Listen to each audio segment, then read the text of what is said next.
नमस्कार साथियों। तो आज है 27 जून 2026। दोस्तों चलिए ज्यादा बातें ना करके सीधा मैं आपको टॉपिक पर लेके चलता हूं। देखिए इस वीडियो में हम मेनली शेयर मार्केट और जियो पॉलिटिक्स दोनों ही टॉपिक को अच्छे से चर्चा करेंगे। वैसे आज सैटरडे है, सो जिस वजह से उतना ज्यादा अपडेट्स भी नहीं है। जो भी अपडेट है मैं आपको दे देता हूँ, ठीक है। अच्छा वैसे तो दोस्तों कल छोड़ परसों यानी सोमवार से फिर से बाजार ओपन होने वाले हैं।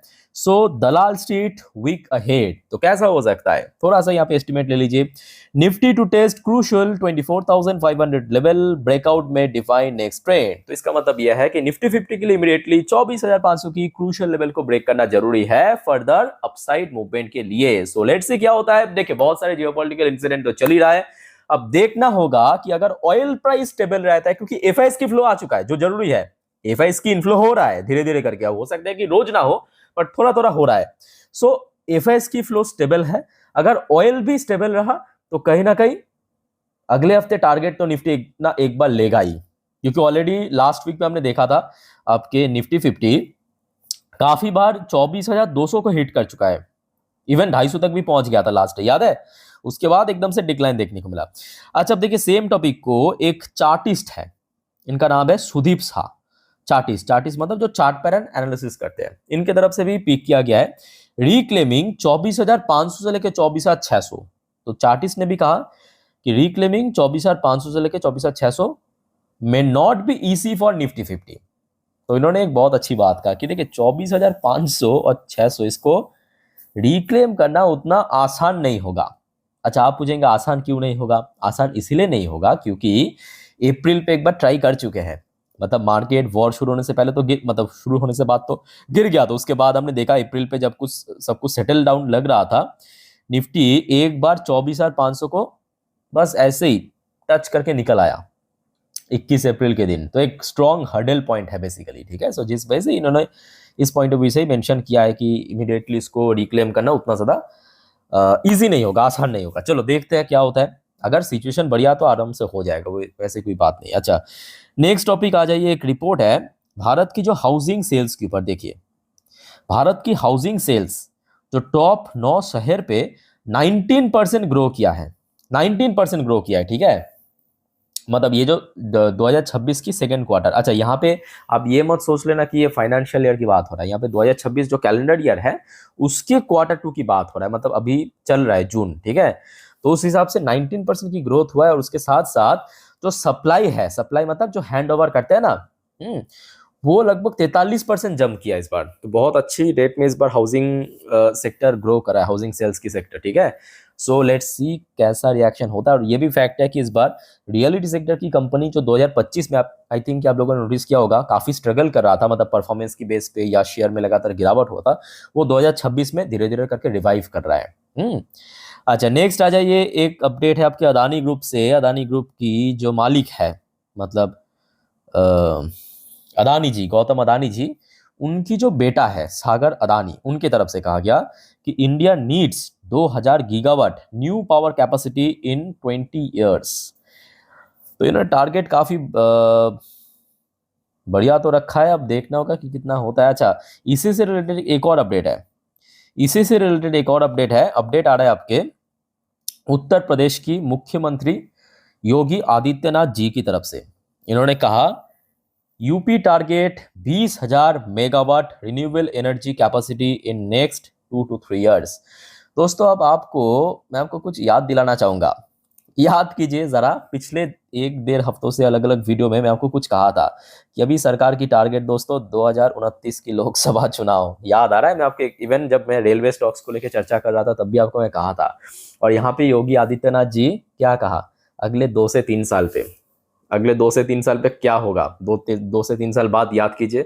आज 26 चल रहा है, 26 की आधा खत्म हो चुका है, फर्स्ट अब ऑलमोस्ट खत्म होने को है। 27, 28, 29 में फिर से लोकसभा चुनाव। तो जितने भी प्लानिंग, जितने भी दोस्तों यहाँ पे स्ट्रेटेजी बनाया जा रहा है वो दोस्तों किसके लिए, 2029 लोकसभा चुनाव के लिए। अब ये बेसिकली आप लोगों के लिए हिंट है। अब हिंट बात क्या पता है, लोगों को हिंट, बहुत सारे लोगों को हिंट भी समझ नहीं आता है। 20,000 मेगावाट मतलब 20 गीगावाट की रिन्यूएबल एनर्जी की बात हो रहा है। और ये कोई छोटे मोटे बात नहीं है, जब बनेगा सब में बटेगा। ठीक है, तो जितने भी रिन्यूएबल सेक्टर 2025 में 26 में इतना स्ट्रगल कर रहा है, वो सब दोस्तों इसमें फायदा मिलेगा।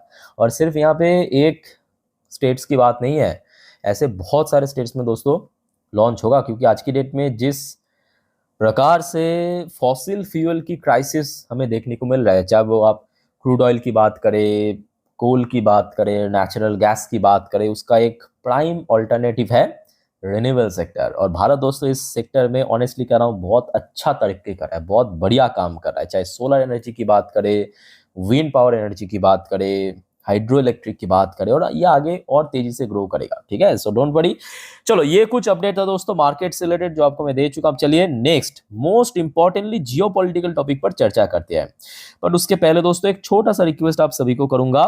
दोस्तों अगर आपको वीडियो भी देख अच्छा लगा, इन्फॉर्मेटिव लगा, प्लीज वीडियो को लाइक करना, और प्लीज दोस्तों चैनल को सब्सक्राइब करके जरूर रखिएगा शेयर मार्केट, जियोपॉलिटिकल अपडेट सब कुछ टाइम बाय टाइम पाने के लिए। और दोस्तों देखिए परसों तो फिर से मार्केट ओपन होगा, और कल रात की सेम टाइम की वीडियो मतलब 10:30 वाली वीडियो प्लीज मिस मत करना, जिस पर हम नेक्स्ट डे मार्केट प्रिडिक्शन मतलब सोमवार अगले दिन किस तरफ या किस दिशा में मार्केट मूव कर सकते हैं, या कल पूरे दिन शेयर मार्केट से रिलेटेड सारे जानकारी मैं आपको पाई टू पाई दे दूंगा। ठीक है, सिर्फ आप मुझे फॉलो करते जाइए, जो भी मैं वीडियो अपलोड करता हूं, जैसे कि आज भी 4 कर चुका हूं, उसको बस आप देखिए जानिए, क्योंकि सारे काम की है। और चैनल को सब्सक्राइब करके जरूर रखिए। ठीक है, चलो आगे बढ़ते हैं। दोस्तों एक बहुत ही सरप्राइजिंग डेटा मैं आपको देने वाला हूं, जो कि आज ऑफिशियली आउट हुआ है। ये देखिए, ये आज रात 9 बजे की अपडेट है। डेट एंड टाइम देख लिया। अपडेट क्या है पता है? ईरान स्टैट्स एजेंसी से year on year inflation hit 88.6%। दोस्तों इस डेटा को फेक भी कह नहीं सकते, क्योंकि ये ईरान की जो गवर्नमेंट एजेंसी है उनके द्वारा आज रिलीज किया गया है, और आप लिटरली शॉक्ड हो जाएंगे। ये तो ओवरऑल सीपीआई इन्फ्लेशन की डेटा है, ये टोटल सीपीआई इन्फ्लेशन की डेटा। ये देखिए, inflation in Iran rose sharply in June driven by Middle East war, reaching at peak 88.6% year on year according to official figure. According to, ध्यान से पढ़ना, according to official figure released on Saturday. आपको लगे कि ये data fake है, आप चाहे तो क्रॉस चेकिंग कर सकते हैं, इतना मैं आपको कह दूंगा। ठीक है, अब दोस्तों जिस वजह से आपको मैं बार बार कहता हूँ, ये जो वॉर है ना, दुनिया के लिए तो खतरा है, बट ईरान के लिए बहुत ज़्यादा खतरा है, क्योंकि ईरान की इकोनॉमी कितना मतलब कह सकते हो कि कोलैप्स होने से जस्ट एक छोटा सा इंच दूर है। मतलब कोई भी देश की ईयर ऑन ईयर बेसिस पे इन्फ्लेशन 88.6% बढ़ जाना, मतलब कैन यू इमेजिन। मैं आपको कुछ और डेटा भी दिखाता हूं तो आपको समझ आ जाएगा कि खाने पीने का सामान का जो प्राइस है, जो हम लोग डेली यूज करते हैं, कितना ज्यादा बढ़ा है। ये देखिए, इस स्टैट्स में देखा गया ब्रेड और ग्रेन। ब्रेड मतलब जो रोटी होते हैं, ग्रेन मतलब समझ पा रहा अलग अलग टाइप की, जैसे कि चावल चावल हो गया, गेहूं हो गया, उसका जो प्राइस है 138.8% इंक्रीज हुआ। मिल्क एंड चीज एंड एग्स, दूध, अंडा, चीज, ये सब 150% इंक्रीज हुआ, 150% के ऊपर 151.9%। और अगर हम बात करें रेड मीट, पोल्ट्री, जो मतलब भिन्न भिन्न प्रकार की जो मीट्स है, ठीक है, उसमें 178.2% की बढ़ोतरी हुआ है। समझ पा रहे हो ना? मतलब जिस वजह से आपको मैं बार बार कहता हूँ कि देखिए यहाँ पे प्रॉब्लम क्या है पता है? प्रॉब्लम यह है, ये जो इन्फ्लेशन, इसको फेस कौन कर रहा है? इसको फेस कर रहा है ईरान की जो आम जनता है। भगवान ना करे अगर फ्यूचर में कभी भी भारत की इन्फ्लेशन ऐसे ही हो गया ना, 70-80% बढ़ गया, दोस्तों यकीन मानिए भारत की जो टॉप लेवल की लोग हैं, मतलब अमीर लोग या लीडिंग पोजीशन पे है, उन लोगों को उतना फर्क नहीं पड़ेगा। अगर कल आटे की प्राइस, दूध की प्राइस 1,000 रुपए पर लीटर भी हो गया ना, वो लोग खरीदेगा, मरेगा ये लोग समझते नहीं है। ठीक है, सो यहाँ पे आप समझ पा रहे हो कि ईरान अभी भी वॉर में इन्वॉल्व है। ईरान की लीडर, ईरान की जो आर्मी, उन लोगों को फर्क नहीं पड़ता। फर्क किसको पड़ता है? ईरान की जो आम जनता है। So that's point of view. मैं आपको बार बार कह रहा हूँ कि ये वॉर किसी भी हालत में रुकना चाहिए। खास करके ईरान की जनता तो इतना स्ट्रगल कर रहा है, पता नहीं ईरान की मतलब वहाँ की लीडर कैसा है कि भाई इन्फ्लेशन 88.6% बढ़ गया, आप लोग उसके बावजूद भी ऐसे हरकत कर रहे हो। ऐसे हरकत मतलब आज समझ पा रहे हो आप? आज सुबह ही जो हुआ है फिर से तो शुरू हो गया ना। कल शाम के वक्त खबर मिला कि ईरान एक यूके की कार्गो शिप में हमला किया, फिर यूएस ने हमला किया, फिर ईरान ने पलट हमला किया। ठीक है, तो अब देखिए यूएस को फर्क पड़ने वाला नहीं है। यूएस बैठा है मतलब हजारों मील दूर, यूएस की मेनलैंड हजारों मील दूर। ईरान हमला कर रहा है कहाँ पे? मिडिल ईस्ट में जितने भी यूएस की बेस है वहां पे। कितना नुकसान होगा? कुछ मिनिमल। बट सबसे ज्यादा नुकसान किसका हो रहा है? ईरान को खुद ही हो रहा है। ये जितना जल्द ईरान की जो लीडर्स है या वहां के जो एडवाइजर है, पता नहीं कौन है, वो जितना जल्दी समझ पाएगा उतना ही बढ़िया है।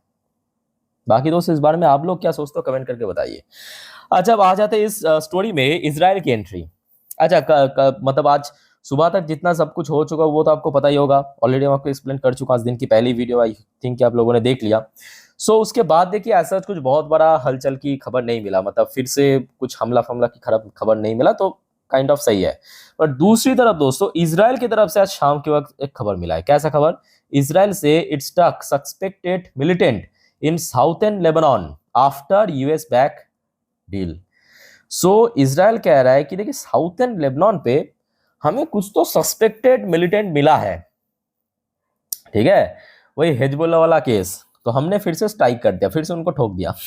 इजराइल भाई मस्त मस्त, मतलब अगर हम बात करें सबसे मस्त कौन, मतलब अभी आज के डेट में इजराइल सबसे मस्त है मिडिल ईस्ट में। अगर हम बात करें, जब भी मौका, और डील हो ना हो, एग्रीमेंट हो ना हो, कोई फर्क नहीं पड़ता है बेंजामिन नेतन्याहू को। अगर मिलिटेंट है, अरे ठोको पहले। ये देखिए, the Israeli military said it carried out an air strike on Saturday. ये आज की अपडेट है। Air strike on Saturday targeting suspected militant in Nabatieh, वहां पे कुछ जगह का नाम है ऐसा, साउथर्न लेबनान पे वो मौजूद है, वहां पे जाके स्ट्राइक कर दिया। At first, such as attack, Washington announced the framework agreement between Israel and Lebanon. जब मतलब कल मिडनाइट या शाम के वक्त की अपडेट है कि यूएस ने इजराइल और लेबनान के बीच एग्रीमेंट करने की अनाउंसमेंट किया था कि बहुत जल्दी हो जाएगा एग्रीमेंट, और आज इजराइल ने यहाँ पे बम गिरा के आ गया। इजराइल भाई अलग ही लेवल की बंदा है, सीरियसली कह रहा हूँ। एग्रीमेंट हो ना हो, उनको अगर लगे कि वहाँ पे मिलिटेंट है, वहाँ पे हिजबुल्लाह कुछ भी हरकत कर रहा है, पहले ठोको, बिना किसी सोच समझे ठोको पहले। यार आगे बढ़ते हैं, ये सब तो चलता रहेगा। अच्छा, नेक्स्ट जो आज रात में एक और खबर मिल रहा है, ये देखिए 9:43 पौने 10 बजे की अपडेट है। Tanker hit by unidentified projectile in Hormuz. हूबहू सेम इंसिडेंट दोस्तों जैसे कि कल हुआ था, ईरान की तरफ से ड्रोन हमला हुआ था यूके की कार्गो शिप में। आज रात की ये लगभग पौने 10 बजे की अपडेट है। एक और ऑयल टैंकर पे अनआइडेंटिफाइड प्रोजेक्टाइल, मतलब कहां से ये छोड़ा गया है किसी को पता नहीं है, बट एक अनआइडेंटिफाइड प्रोजेक्टाइल आके हिट किया है। स्टेट ऑफ हॉर्मुज से एक टैंकर गुजर रहा था। सो इसका मतलब देखिए कि अभी भी वहां पे कुछ ना कुछ गोलमाल है। बट हाँ, ये भी फैक्ट है कि उसका जो इंटेंसिटी पहले जैसा नहीं है, मतलब एकदम फुल फ्लेज ऑफ वॉर या ऐसा कुछ भी नहीं है। हाँ, अगर कोई हमला हो रहा है, स्ट्राइक हो रहा है, तो उसका पलटवार हो रहा है, बट वहीं तक रुक रहा है। ठीक है, अब देखिए सब कुछ डिपेंड करेगा सोमवार बाजार ओपन होने से पहले माहौल कैसा है, ऑयल प्राइस किस लेवल पे चल रहा है, उसके ऊपर जियोपॉलिटिकल टेंशन को। सो डोंट वरी, मैं आपको जो भी अपडेट होगा, जैसे कि आपको मैं अक्सर देता हूँ, दे दूंगा। सिर्फ आप मुझे फॉलो करते जाइए, जितने भी मैं वीडियो अपलोड करूँ देखते जाइए, और चैनल को दोस्तों सब्सक्राइब करके रखिए अगर आपने अभी तक नहीं किया तो। बाकी कोई कंफ्यूजन डाउट वाउट है कमेंट करके क्लियर कर सकते हैं। सो वाइंड अप करता हूँ वीडियो को। टेक केयर, बाय बाय, जय हिंद।